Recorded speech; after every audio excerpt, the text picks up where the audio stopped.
Gönlün kırıktır. Nedir seni böyle hüzne boğan? Gönlün kırıktır. Nedir seni böyle hüzne boğan?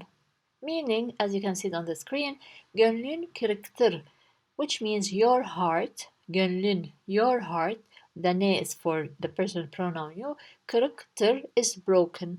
It comes also from the word kırılmak. Kırılmak means break, but kırıktır is broken. Enter here to, here we can use it either to emphasize and also when we have a noun sentence which doesn't have a verb inside it. Nedir seni böyle hüzne boğan? Now the meaning is what is this or what is it that makes you sad? Now nedir from ne? What? Seni, you, böyle, this thing, hüzne means sad. Boğan alone means choked, like when you eat something and it stays in your throat, this is boğan. But here we don't do literal translation as always. We have to take the general meaning. It means what's making you sad? What's that issue that's making you sad? Halimi anlayan yok. Belaya karşı uyarırım dinleyen yok. Halimi anlayan yok. Belaya karşı uyarırım, dinleyen yok. Now, halimi anlayan yok. No one understands me. Halimi, my situation. What's wrong with me? Anlayan, someone that understands. As always, the an means the someone who does the action. Yok means there isn't. So no one understands my situation. What's wrong with me? Belaya karşı uyarırım. I warn of trouble. Now, belaya means bela means trouble, something bad. Karşı facing. Uyarırım. I warn. It comes from the infinitive form uyarmak, to warn. So here the uyar is the root verb, and then the ır is the geniş zaman, which means that I always do that habitually. Always we use the geniş zaman. The m is I, so I warn of trouble. We don't say karşı means facing, so I warn others from the troubles. Dinleyen yok, as we said. Dinle means listen. Dinleyen, the one that is listening. Yok, no, the opposite. So no one is listening. No one listens. Same as in the translation. Kolum kanadım kırdılar. Ondandır. Kolumu, kanadımı kırdılar. Ondandır. Now, kırdılar, it passed before from kırılmak. Kırdılar in the past. The is the past. Lar is for they. They broke what? Kolumu, my arm. Kanadımı, my wing. Ondandır. This means that's why, from that. So that's what's troubling me. Ondan. Dan is from. Ondan, together. Ondandır. Here it's to emphasize. Ondandır. That's the reason. That's why. Evlat, yiğitlik yolunda en büyük dostun yalnızlığındır. Evlat, yiğitlik yolunda en büyük dostun yalnızlığındır. Evlat, son, yiğitlik. Yiğitlik means bravery. From yiğit, which means brave. So, yiğitlik means bravery. Yolunda, the way, the road of bravery. Or here, the path of bravery. En büyük, biggest, dostun, friend. So, here it comes dostun with the ne at the end means your friend.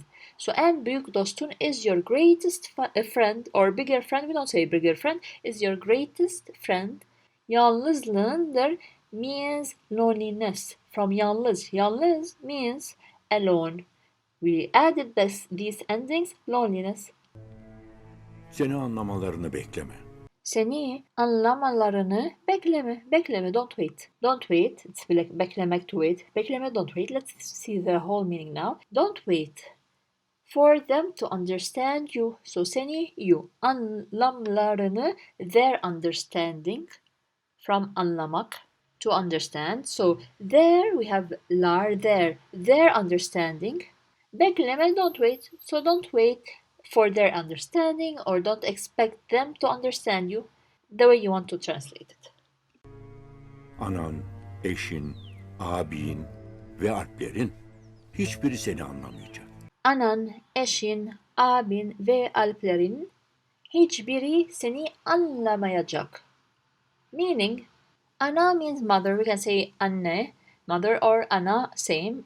They used to say ana, maybe now they say it also. Ana means mother. Anan, your mother. Eşin, your wife. So eşin, your wife. Abin, your brother. Ve Alplerin are the warriors that they used to fight beside Ertuğrul. So these are Alplerin. Hiçbiri seni anlamayacak. None of them. Hiçbiri, none of them. Seni, you anlamayacak, will not understand. From anlamak again to understand, the adjunct at the end is the future, will not understand. And seni, you. Sendeki ufku görmeyecek. Sendeki ufku görmeyecek. Meaning they will not see the horizon in you. So sen means you. Sendeki, the one that is in you. Ufku, horizon. Now görmeyecek, will not see. Gör is see. Görme, here it's negative. Ye as a protection letter, and then we have eject future. They won't see. By the way, we are talking about his mother, his brother, his wife, and so on. We can say here sendeki ufku görmeyecekler. It's true. Of course, we put the suffix of the they. It's true. And also for they, the person pronoun they, we can remove this ler or lar. It will be like o. So it's the same. Grammatically, this is true. Either put görmeyecek, they won't see, or görmeyecekler, also they won't see, because this is the rule. In they, we can put the lar or we can remove it. It's correct. Yiğitlik odur ki hayallerini herkese ortak edebilmektir. Yiğitlik odur ki hayallerine herkesi ortak edebilmektir. Now yiğitlik, we said bravery, courage. O means it is. Ki, to stress. Dur is like dır, to stress also. We said dır used at the end of a noun sentence or for stressing. So yiğitlik odur ki. Courage is what? Hayallerine herkesi ortak edebilmektir. Means, now ortak means either common or partner depending on the sentence. Ortak edebilmektir, here it means to able to share, to make in common with the others. Something to share with others. Herkesi means everyone. Hayallerine, your dreams. So here yiğitlik odur ki, courage is to be able to share your dreams with everyone. The ebil which is in the last word edebilmektir, this ebil means can. So we know in grammar ebil or abil means can. So again, courage is being able, can. You can share your dreams with everyone. Yiğitlik odur ki milletine senin gördüğün rüyayı anlatabilmektir. Yiğitlik odur ki, same as before, milletine senin gördüğün rüyayı anlatabilmektir. Now here he's telling him that courage is being able to tell your nation about your dream. So milletine, your nation, ne is for you, your nation, senin gördüğün rüyayı, the dream that you see, anlatabilmektir, to explain. So of course to tell them. So here courage is being, to be able. You know, see at the end we have also abil. It is being able to tell, to explain your dreams to your nation. This is it. Sakın yeise düşmeyesin. Sakın yeise düşmeyesin. Beware not to feel desperate. So sakın means beware. When you want to warn someone, you tell him sakın. Yeise, here it means desperate. It also means hopeless. Düşmeyesin, don't fall. From düşmek to fall, the me is the negative, ye is a protection letter, and here sin, it's like kind of an order. This is a grammar in the Turkish language, and in here for the plural you, and of course here we only have one person, so it's for respect. Sakın yeise düşmeyesin. You can translate it the way you want, but it means beware, don't feel hopeless, don't feel desperate. This is the general meaning. Çünkü sen adalet sancağını dalgalandırdığın vakit 72 millet gölgesinde yer bulmalıdır. Çünkü sen adalet sancağını dalgalandırdığını vakit 72 millet gölgesinde yer bulmalıdır. A long sentence here. Çünkü here means because. Sen, you. Adalet sancağını, which means the flag or the banner of justice. Adalet means justice. Sancak means either banner or flag. Dalgalandırdığın vakit here means when you wave. Vakit alone means time, but we don't translate this way. When you wave, from the word dalgalanmak means to wave. So, again, because when you wave the banner or the flag of justice, what happens? 72 millet gölgesinde yer bulmalıdır. 72 nations must find a place in your shadow. 72, 72. Millet, nation, nations, because in Turkish we don't use the ler or lar when the number is more than one. So 72, 72. Because 72 is greater than 1, millet, we don't add to it lar or ler. But while translating to English, we have to say the plural. 72 nations. Bulmalıdır, must find. We talked about the dir. From bulmak to find. Bulmalı. Malı means must, should. Must find. Yer, a place where. In your shadow. Gölge means shadow. Shadow. Gölgesinde. In your shadow. The ne is you, de is in. Düşmanın biri biter biri başlar. Oğuz boyları, İslam alemi nefes alamaz. Düşmanın biri biter, biri başlar. One enemy ends, another begins. Now, of course, the meaning here is when he gets rid of one enemy, another appears in front of him, and so on. This is the meaning of the sentence. Now, you understand the meaning. The translation doesn't matter because you understand the idea. Düşman means enemy. Biri biter, one of them finishes, ends. Biri başlar, one of them begins. Başlamak, to start. Başlar, the AR is geniş zaman, same as biter. Biter, we have the ER is the geniş zaman. Biri means one of them. Oğuz boyları, İslam alemi nefes alamaz. So here he's saying that the Oğuz tribes, okay, this is the name of the tribe, Islam alemi, and also the Islamic word alemi, alam, which is an Arabic word, alam, which is word, nefes alamaz, cannot take a breath. Nefes means breath, alamaz from almak, to take. We know that. The a here, al, and then we have an a, the amaz, the maz is the negative of the geniş zaman, the a here cannot, with the negative of course, so is not able to take a breath. In other words. Evlat, buna sevinmelisin. Now he answers him saying, Evlat, buna sevinmelisin. Son, you should be happy about that. You should like that. Evlat, son, buna, this or that, depending. Sevinmelisin, you must like, you must be happy. Sin, we know you, personal pronoun you. Meli, must, as we mentioned previously. Melimalı means must. Sevinmek means be happy, be glad. So, meaning, son, you should be happy about that. You should be glad. Çünkü onlar sana düşmanlıklarını bıraktıkları vakit bil ki senin varlığının hiçbir hükmü kalmamıştır. Çünkü onlar sana düşmanlıklarını bıraktıkları vakit bilsin ki varlığının hiçbir hükmü kalmamıştır. Meaning, because when they stop their enmity towards you, know that your existence has no meaning.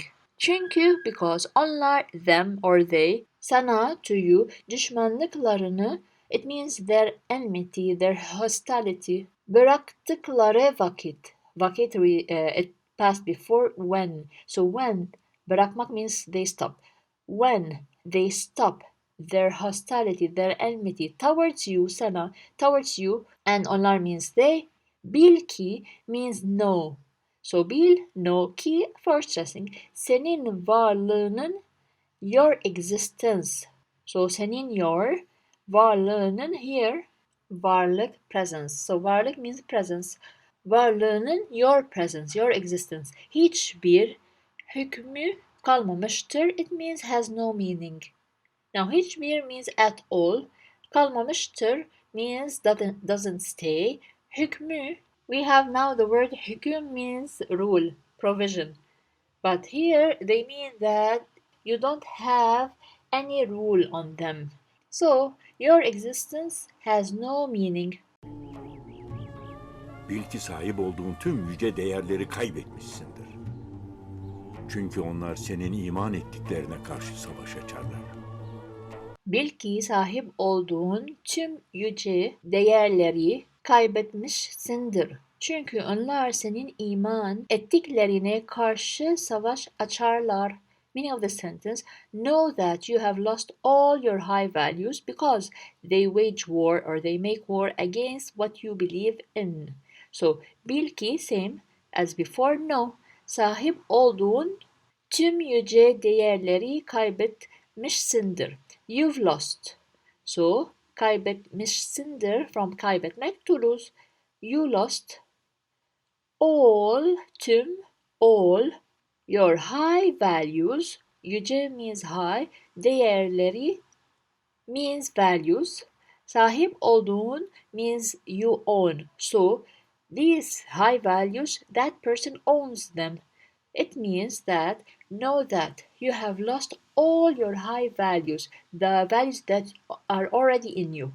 Sahip olmak. Çünkü because onlar da senin iman ettiklerine karşı savaş açarlar. Because they savaş açarlar, here it means like they open fire, they make war. So here they make war against, karşı. Against what? Senin iman ettiklerine. What you believe in. İman ettiklerine, it means what you believe in. Eyvallah. Gönlümüz şifa buldu. Eyvallah. Gönlümüz şifa buldu. Eyvallah comes also in several meanings. It means thanks. Okay. Gönlümüz. This word passed in at the beginning of the video. It means gönül means heart. Gönlümüz, our heart. So he's talking about him. Şifa buldu. Found. Bulmak. Found because the do is the past. Found. Shifa, which is an Arabic word, healing. So his heart is now healed. Our heart are healed. Now our hearts are healed. It means now he feels better. But he said it this way. Gönlümüz şifa buldu. Our hearts are healed. Of course, as usual, we don't translate word by word. Ne vakit göreceğim bir daha sizi? Kısa bir ayrılıktan sonra uzun süre beraber olacağız inşallah. Ne vakit göreceğim bir daha sizi. Kısa bir ayrılıktan sonra uzun süre beraber olacağız inşallah. So, ne vakit göreceğim bir daha sizi. When will I see you again? Ne vakit means ne zaman, like when. Göreceğim, will see you. Bir daha means again. Sizi, you. So, göreceğim means I will see you. Sizi means you. So, when will I see you again? Kısa bir ayrılıktan sonra, after a small separation. So kısa means short. Bir ayrılıktan sonra, ayrılıktan means we say ayrılıktan sonra means after separation. So after a small or a short separation, uzun süre beraber olacağız inşallah. We will be together for a long time. İnşallah we will see that. So uzun süre, long time, beraber, together, olacağız, will be. So, we will be together for a long time. Inshallah, inshallah is an Arabic word, of course. It means if Allah wants. So, if Allah wants us to meet, we will meet.